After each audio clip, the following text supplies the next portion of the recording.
আসসালামু আলাইকুম। স্বাগতম লাল সবুজ চ্যানেলের সমসাময়িক আলোচনায়। আজকে আমার সঙ্গে আছেন বিশিষ্ট সমাজসেবক ভাই আব্দুল করিম। আমরা আলোচনায় যাবার পূর্বে একটি ভিডিও দেখে নিই কী ঘটেছিল এবং কী কারণে আমরা কথা বলছি। যেমন যারা ফার্মাসিউটিক্যাল ইন্ডাস্ট্রির মালিক, তাদের একটা বিরাট অংশ টাকা তাদের ড্রাগস প্রেসক্রাইব করার জন্য ডাক্তারদেরকে দেয়, এবং আমি দেখি যে কাড়াকাড়ি শুরু হয়ে যায় যখন পেশেন্ট আমি ডাক্তার দেখায় বের হই। অনেকগুলো লোক আমাকে জড়িয়ে ধরে যে প্রেসক্রিপশনটা হাতে নিতে চায়, ছবি উঠায়, তাদের কোম্পানিকে দেখাইতে হয় যে এই ডাক্তার এটা প্রেসক্রাইব করছে কিনা। তো এই যে একটা খরচ আপনাদের বা আমাদের ইন্ডাস্ট্রি যারা মালিক, আমার মনে হয় এটার জন্য নট লেস দেন 20% খরচ আপনাদের বাড়ে অন্যদেরকে দেওয়ার জন্য, ডাক্তারদেরকে দেওয়ার জন্য। আচ্ছা না, আমি বলছি, আমাকে কথা বলতে দেন, আমাকে বলতে দেন, আমাকে বলতে দেন।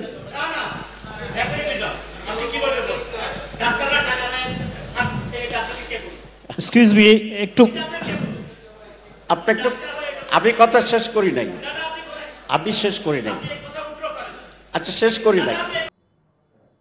ভিডিওটি দেখলেন যে জামাত ইসলামী বাংলাদেশের নায়েবে আমির ডাক্তার তাহের সাহেব একটি অনুষ্ঠানে ওষুধ কোম্পানি যে ডাক্তারগুলোকে বিভিন্ন গিফট দেয়, অর্থনৈতিক সুবিধা দেয়, সেই সুবিধার কারণে ওষুধের দাম প্রায় 20% বেড়ে যায়। এই বিষয়টি নিয়ে কথা বলাতে মাঝপথে একজন ডাক্তার তিনি রেগে গিয়ে তাহের সাহেবের কথার মাঝখানে তেড়ে আসলেন। তিনি একটা বিব্রতকর অবস্থা সৃষ্টি করলেন।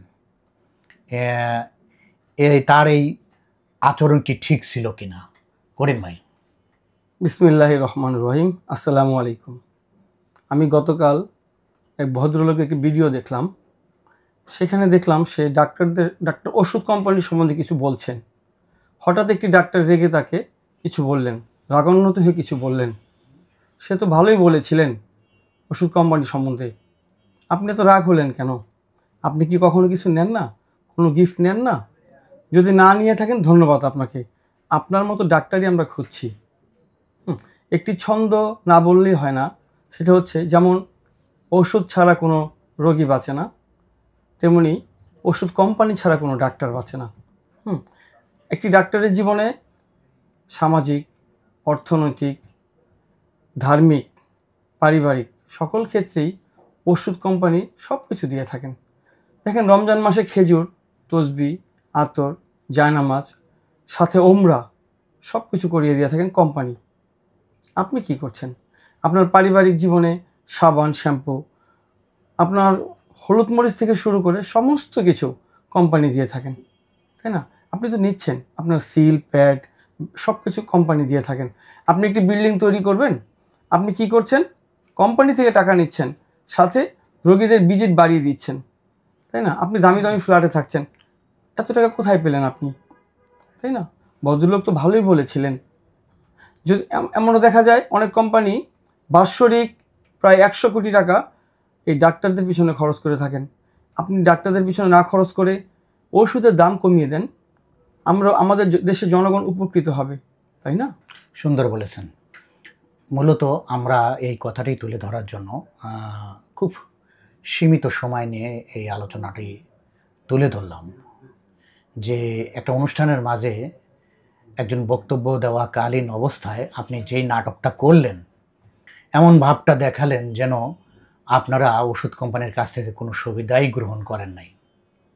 আপনাদের ওষুধ কোম্পানির সুবিধা ছাড়া আপনাদের পেটটা চলে না ভাই। অতএব এই ভাব দেখিয়ে লাভ নাই। চোরের মায়ের বড় গলা দেখানোর দরকার নেই। মানুষ জানে যে ওষুধ কোম্পানি থেকে কি পরিমাণ গিফট আপনারা গ্রহণ করেন। আর ওষুধ কোম্পানিগুলো এই ডাক্তারদের ঘুষ প্রদান করেন। আপনারা ঘুষ প্রদান বাদ দেন, ঘুষ প্রদান বাদ দিয়ে যেই প্রায় 100 কোটি টাকার মতো বছরে আপনারা ডাক্তারদের পিছনে ক্ষয় করেন আপনার ওষুধ চালানোর জন্য, সেটা ওষুধের উপর একটু কমায় দেন, তাতেই তো জনগণের একটু সুবিধা হয়, অন্তত একটু কমে তো ওষুধগুলো কিনতে পারে। এই গরিব দেশে মানুষ যদি ওষুধের দাম আপনার খরচ হয় 30 টাকা, নেন 300 টাকা, এরকম আমরা অনেক রিপোর্ট পড়েছি। যেই ওষুধের খরচ হয় 10 টাকা, সেটা নেন 1000 টাকা, 300 টাকা, 400 টাকা 500 টাকা, সেটাকে আপনারা কমায় দিতে পারেন না ওষুধে? আপনারা এই গিফট দিতে যাই তো ওষুধের দাম বাড়ান। যদি আপনারা গিফট কমিয়ে ভালো ঔষধ জনগণকে একটু কমিয়ে দেন, তাহলে জাতির অনেক উপকার হবে। মূলত এই কথাই তাহের সাহেব বলছিলেন। আমরা বরঞ্চ তাহের সাহেবকেই সাধুবাদ জানাই আপনি সুন্দর কথাই বড় পরিসরে তুলে ধরার জন্য। যারা তাহের সাহেবের বিরোধিতা করেছেন তারা মূলত ওষুধ কোম্পানির সুবিধাভোগী এক শ্রেণীর ডাক্তার, যাদের দ্বারা দেশ খুব যে উপকৃত হচ্ছে তা না। আবার বলবো না যে দেশে ভালো ডাক্তার নেই, দেশে ভালো ডাক্তার আছে, তারপরেও কিন্তু মানুষ বিদেশে চিকিৎসার জন্য যাচ্ছে। আপনি যদি দেশের মানুষের সেবাটা একটু বাড়ায়া দেন, একটু আপনার টাকার পরিমাণটা কম নেন, ভালো ব্যবহার দেখেন, এই মানুষগুলো কিন্তু বাইরে যাবে না, আপনার কাছেই চিকিৎসা হতো। আবার দেশের মানুষ একটু ওষুধ কম দামে কিনতে পারলে তাদের অনেক সুবিধা হতো। এটাই মূলত আলোচনার বিষয়। এটা লক্ষ্য রাখার জন্য এবং যারা এই প্রতিষ্ঠানগুলো দেখে রাখেন, সরকারি সেই প্রতিষ্ঠানকে ভালোভাবে পর্যবেক্ষণ করার আহ্বান জানিয়ে এখানেই শেষ করছি। ধন্যবাদ।